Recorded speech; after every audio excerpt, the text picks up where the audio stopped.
What's up everybody, Griffey here. We've reached the finale of our worst superhero movies of all time list. The butthole of superhero cinema looms large above us, and while we're here, we may as well talk about them.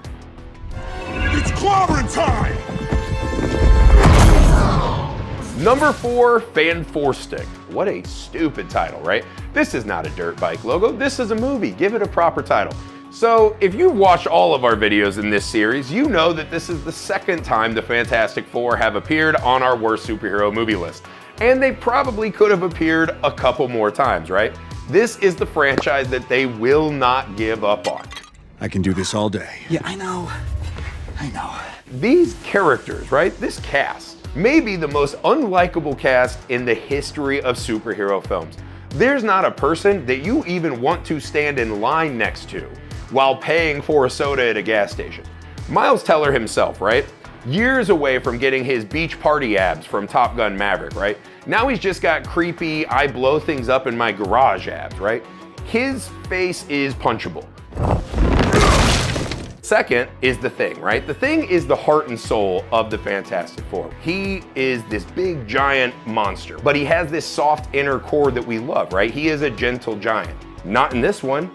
We see him in military action with 43 confirmed kills. So the Ben Grimm that we know is now just running terrorist operations in third world countries that we don't even acknowledge who they are. It's clobbering time to ethics and international treaties, apparently. Who would have thought that after this movie came out, we would have pined for the days of 5'6" Michael Chiklis in a rubber suit? And then Toby Kepler comes on as Dr. Doom.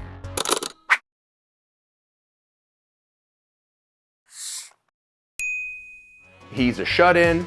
He looks like all he does is play World of Warcraft and post Reddit comments all day. And I know he's a villain, but an integral part of what the movie's telling us to do is believe that they like each other and share laughs. They don't. You would never turn your back on this guy. He's a creep and he stinks. And you know what really stinks? Whatever that costume was. He kind of looks like a doll that you would order for Japan if you lived in a basement and never had a girlfriend. Somehow he just gets a cape in the wasteland, right? Because he's got to have a cape. And he gets kind of unknown superpowers that are useless to the movie, right? Literally useless.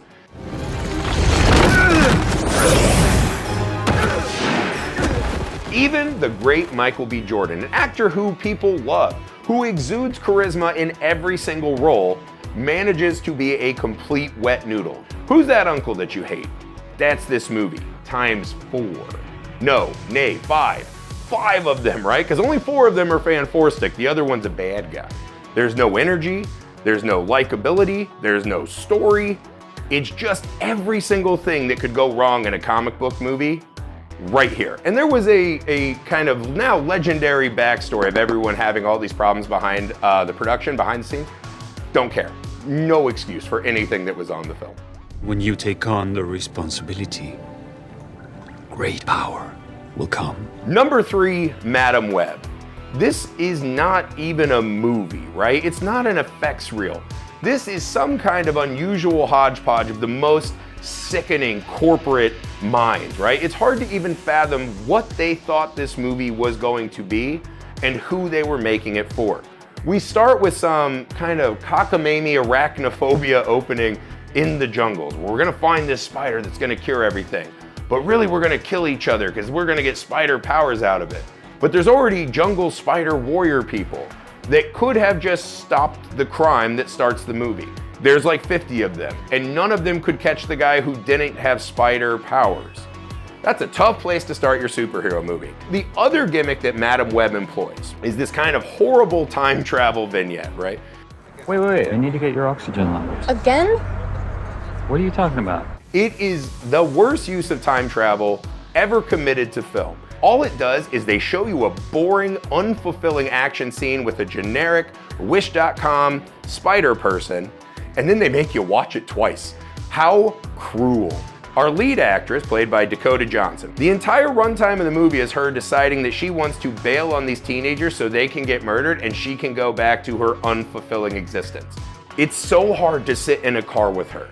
You're so impulsive and entitled, and you don't listen. Here's another basic thing. If you have superpowers, can't you defeat the door of a Corolla? What are you supposed to latch onto at any phase of this movie? Oh, I got it. Adam Scott is Uncle Ben. Because all we do in this movie is tiptoe around and mention things that we'd rather see in an actual Spider-Man movie, not this corporate knockoff barnacle bull. All they did was try to cram in modern stars that we like and not give them anything to do. Did you even remember Sydney Sweeney was in this? I am trying to forget every day. To even call this a movie is insulting. This is incomplete homework. I love what you've done with your hair. You too. Number 2, X-Men: The Last Stand. Let me start off with a compliment, right? We're probably desperate for a compliment right now. My boy Frasier, Kelsey Grammer, has never looked hotter. If I were to be in love with a mutant and marry him for life, it would be Dr. Frasier Crane as the Beast, Hank McCoy, in this movie. The rest of the movie being non-stop wire tricks, can't stand.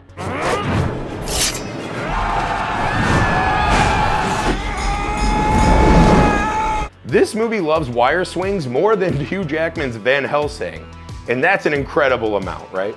By the time X-Men Last Stand comes out, we loved this cast, right? We loved Hugh Jackman, we loved Ian McKellen, we loved these characters, right? Enter X-Men Last Stand, which just says, what if we took all of that away from you? So essentially, the movie centers on the company that creates the cure for the mutant disease, right? People start using the cure forcefully to take away mutants' powers. The other plot that is rushing at this like a horrifying car accident you can't look away from is Jean Grey miraculously returns from the bottom of the lake where we left her at the end of X2 because the Phoenix Force, which is a big deal for X-Men comic book readers, right? What was she just living down there with SpongeBob for a couple years? Like, they don't talk about that at all. She just comes back angry, and every time she kisses a boy, they blow up. That's the story. And then she finds out that Charles Xavier blocked part of her brain, you know, because she keeps murdering everyone around her. What'd she do to him? Murder him in one of the worst, lamest moments of CG in cinema history. Ian McKellen looking at Patrick Stewart, right, after this journey they've been on for 3 movies. That's the emotional send-off they get. And then 2 minutes later, he's like, well, Charles is dead, let's roll. What? They have no gravitas in this movie. In chess, the pawns go first. Let's talk about the Brotherhood of Mutants, right? Or as I call them, the kids who bum cigarettes off you by the dumpster. So we've got Speedster, we've got Curly Q hair, and then we've got Spike Guy, who at one point literally hugs a woman and just pops his little spikes out and she dies. We don't get Nightcrawler. We hang out again with the gang from Claire's Jewelry down by the Cinnabons, and we took out Nightcrawler. Who was asking for that in their X-Men finale? And I haven't gotten to one of the worst decisions in comic book movie history, the Juggernaut. The one thing everyone remembers about this movie, as much as we've tried to forget it, is I'm the Juggernaut, bitch. At the end, the Juggernaut is defeated because he loses his power and he runs into a wall. That's the Juggernaut's fate in this movie. He runs into a wall, which is exactly what it feels like to watch X-Men: The Last Stand.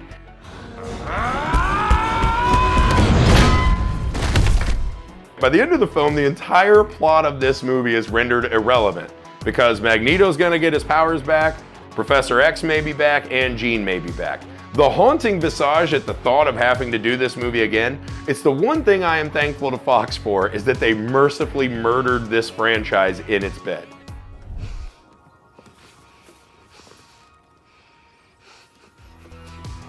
Number 1, Catwoman. It is impossible that anyone could make a true, earnest attempt at the worst comic book movies ever list and not have Catwoman number 1.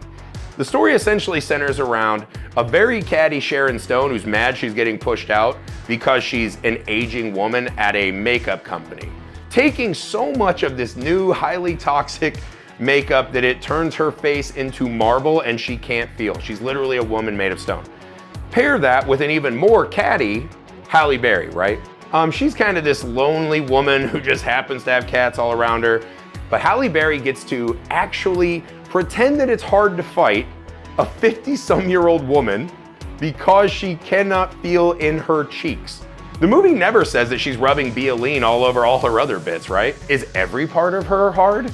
Is every part of her unable to feel? I don't know, the movie doesn't get into that. And so we watch Catwoman struggle to fight a middle-aged woman who doesn't have sensitivity in her nerves. That's the story. This one was supposed to be for the ladies. And what they said is, man, ladies, don't you want to punch out an older version of yourself? Don't you want to fight aging? Literally? There was a thing in this era, right? These kind of women superhero adjacent characters, right? Ripley played ball. Halle Berry played ball. It's like, how do we show that women are now cool like men? Sports. What? If we show that a woman can hoop, right? If her jump shot is wet, the male audience will follow, right?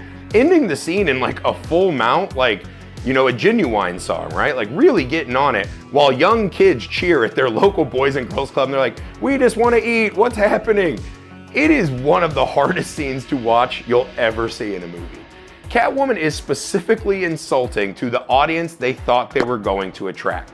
How about when Catwoman's mad because her neighbors, you know, party, and Halle Berry flits around the room jumping like a cat and just spraying beer on the speakers? That's a whole scene in this movie. Halle Berry spraying beers on speakers. I mean, it sounds not like a movie. When I describe it, it sounds like this can't be an actual film. I assure you, it is. The craziest thing about this movie is we watch this insufferable, festering wound of a movie. 1 year later, Batman Begins comes out.